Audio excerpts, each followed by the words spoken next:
So, our next speaker, Charlie Hertzog Young.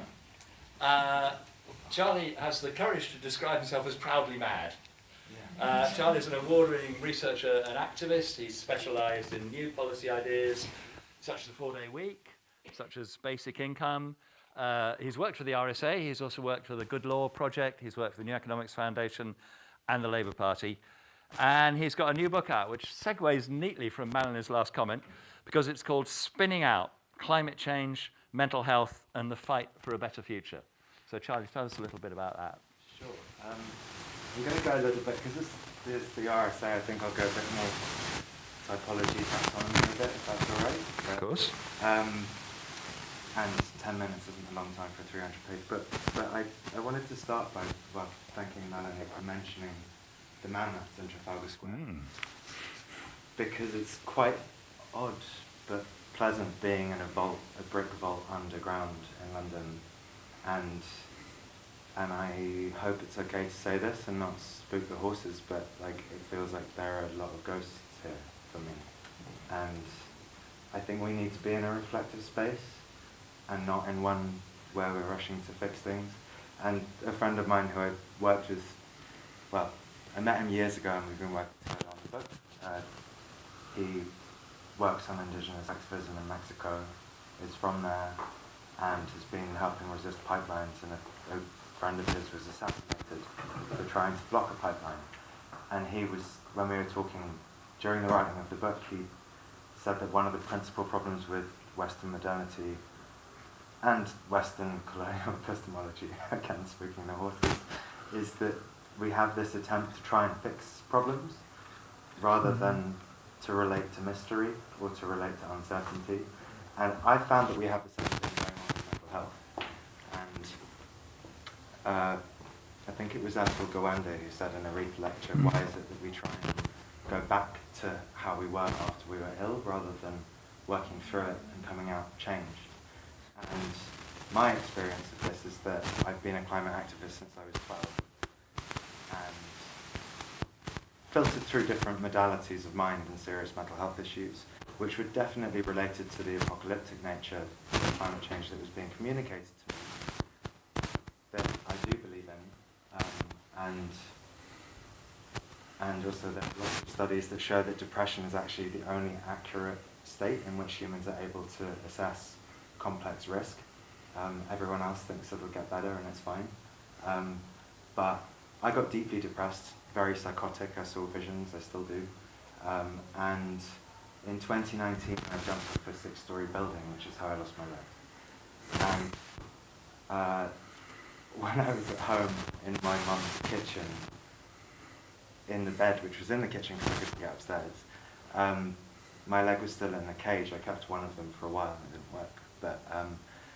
But a friend of mine who's a mental health and climate justice activist was with me, and we were talking. I was like trying to rush out into the world again and like do some project and do some work. And he said, if you need a project, just try and figure out how you got here and like understand it in a different way. And that's when I started working on the book as a project. But it's only the first 1,500 words that's got anything to do with me, really. I mean, it's still my words and my opinions. But I want to mention eco-anxiety briefly because it's a useful framing for a lot of people, but it's also like deeply reductive framing that doesn't make any sense to a lot of us, other than to just put it in this category of like either pathologized or depathologized suffering. There is still genuine suffering, and people are there are causal pathways that are leading to people getting depressed, psychotic, suicidal, and dying from suicide. And that's true at a distance in the abstract, but it's also like even more a factor for people who are being hit by heat waves, who are being hit by forest fires, by flooding, by all kinds of unnatural disasters. And when I've been talking to people about this, there's this phrase that comes up, and I don't know where it comes from, about there being, if somebody's depressed because there's a conflict that was climate-induced or primed by climate change, and they've lost a child and they're suicidal, that's the phrase that keeps coming up is natural suffering, which to me is this, and doesn't count as mental health, and you just need to provide somebody with material aid or like something physical, and that's very akin to Maslow's hierarchy of needs. And like deal with the material, and then you can deal with the mind. But there's this insinuation that the mind doesn't matter or even exist until you've reached a certain level of economic affluence and security. And sorry, I'm getting a clicky mouth. And A couple of issues with the mic. sure, yeah, of course. Cheers. I hope some of it was coherent. It was all audible anyway. Great, good. As is my book, it's unaudible. So, sorry, I've got to do this shit. I'm sorry. So Maslow, like, just to very quickly, like, put him like in a vault. He said that he wouldn't study crippled people because it would lead to a crippled psychology and a crippled philosophy, and like all of us are broken in some way. He was a dark man, like bad man, but we're still using those models and those attempts to fix in today's epistemologies and ontologies. And I realize I'm speaking way too long about like what's meant to be the introduction, so I'll whip through a bit of the rest as a kind of whistle-stop tour. But the work that I've done with people in Mexico and Pakistan and Nigeria, like a lot of their work approaches this from, it's the intersection of climate change and mental health, where rather than trying to rush at it and fix it, it's about building relationships. So it's not having goals, it's not having explicit targets or like trying to get a headline or whatever.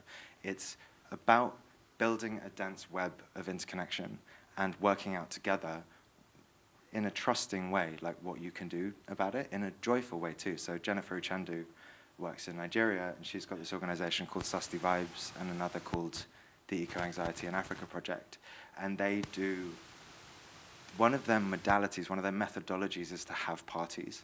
And they can't get funding for this because like funders don't see it as movement work, but it is. It's what binds them and makes it generative and emergent. And similarly, some of the work that I found, some friends of mine, some people I met through the book, who work in Pakistan, as the floods hit, some of them were working on cooperatives and like building resilient economic structures in areas of the country that were completely left out by the government. And people start building like biodynamic and agroecological farms, and with that as the central focus, not even focus, just like the table that they sit around in a kind of Hannah Arendt sense, they end up like building communities between groups that would never have talked before, and now they're going to one another's weddings. And Dr. Asma Humayun is another person I've been talking to, and she's developed this incredible mental health psychosocial support program in Pakistan, which is, she's just been appointed the National Advisor for Mental Health in Pakistan.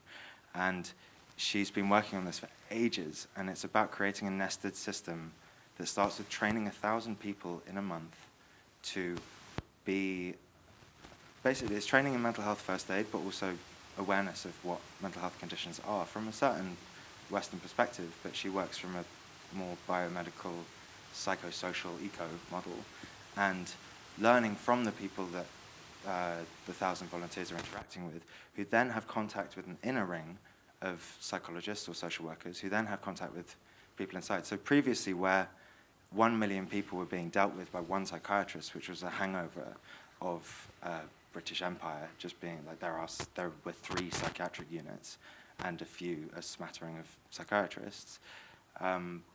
Still, we have, even from the WHO, like this airdropping of pharmaceuticals when there's been a disaster. It's like, here's this percentage of pills, or this number of pills for a certain percentage of people who are likely to have depression after a heat wave, or like after a flood, or whatever. And it's, how long do I have? If you want to sort of just sum up the main other points in your book, Sure. in the Okay, next well, minute or two, that would be grand. Okay. Only 10% of countries have a climate mental health plan. And that, if you excuse the looseness of my language, is completely insane. And one of the things that's most alarming about it to me is that even the mental health plans that do exist are still built on this old biomedical model and like trying to fix a problem rather than accept the reality in a reflective sense of the fact that the system we've got just doesn't function, and the ways that we try to fix these things does not work, but there are other modalities, there are other ways of doing things, and there are cultures and people and pockets within London and all over the world that are operating differently. And I'll finish by saying that, for me, madness has been a portal into knowing experientially that other worlds do exist. They exist. Like, there are as many realities as there are conscious beings. And we talk about climate change with this level of urgency. It is urgent, but we can have a choice between approaching it with an urgency mindset or shifting into this qualitatively different zone, which is an emergence mindset, which is something that's based on relationships, trust, moving at the speed of trust, which can be really quick if people trust each other. And if we just rush at this, like, we have to have a long view. And being in a vault where there were some mammoths over there is a really great space to be talking about this, because there will be people in 3,000 years. And if we rush, we're going to crash and burn and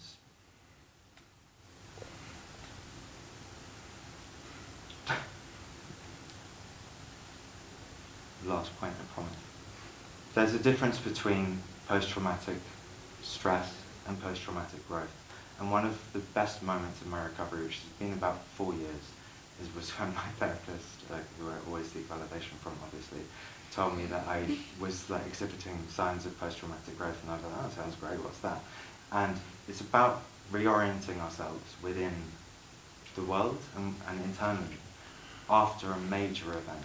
And the conditions for that, some of them are existential reflection, cognitive flexibility, being able to be open to other ideas and actually take them on board.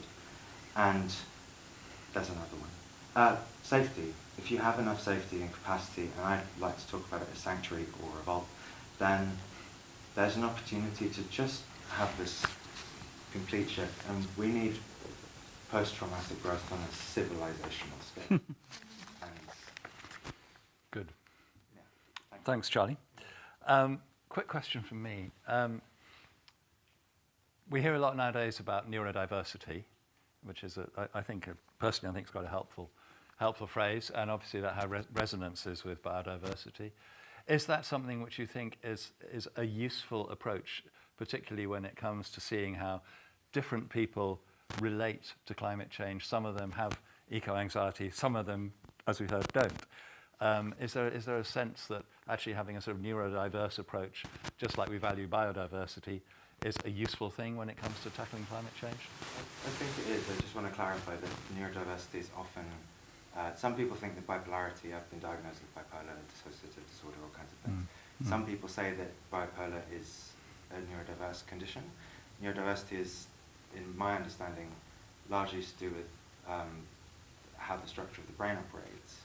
And so from that framing, like, I feel like some people are talking about whether psychodiversity should be a thing too, and anyway, not quibbling. But you know what I mean in terms of the, totally, yeah.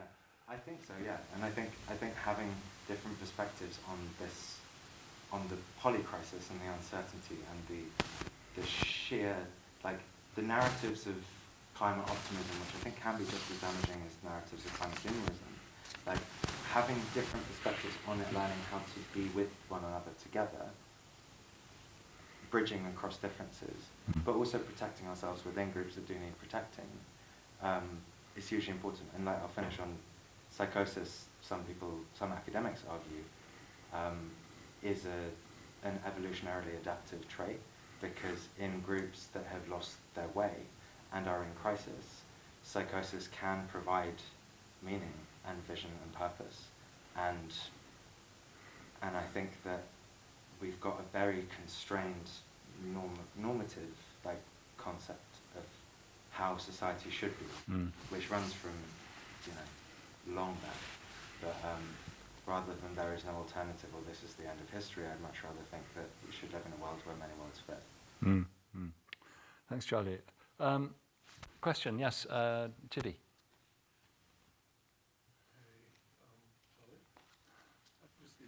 Is the mic on? Hello? Oh, That's good. Hi. Hey, Charlie. Thank you very much for that. Both the content and the tone. It was really, really nice. So earlier on today, I gave a short presentation, and in it, I had the Kubler-Ross model, DABDA, how people react to trauma. So starting off with denial, then anger, and bargaining, depression, and finally acceptance. And the reason why I put it in is I think it's very important for people to realize that we're all in different places, all at once. But I think of the many things that you said that I found really interesting was this idea that we should get to the other side.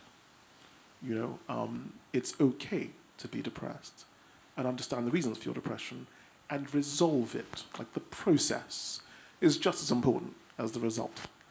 And so I wanted you, if you can, to talk in a bit more detail about the things that made your process faster. Yeah, I think that's what I'd like to hear about. If you could talk in detail briefly, that would be great.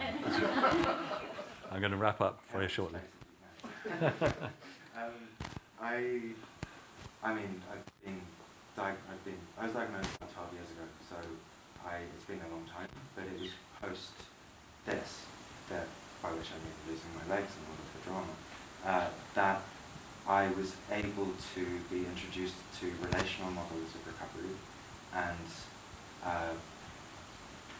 to build in and acknowledge really very basic things about what kinds of support I needed before I was told how to be or which meds to take. Well, I still take medication, but there's a whole. In fact, I addressed this exact thing in a discussion with Britt Ray from Generation Dread on her Substack. So if you Google that, I can't do it quickly here, but it was about having a space of sanctuary that was also directed and reflective. And a hell of a lot of help from people. Thanks very much, Charlie. Thank you.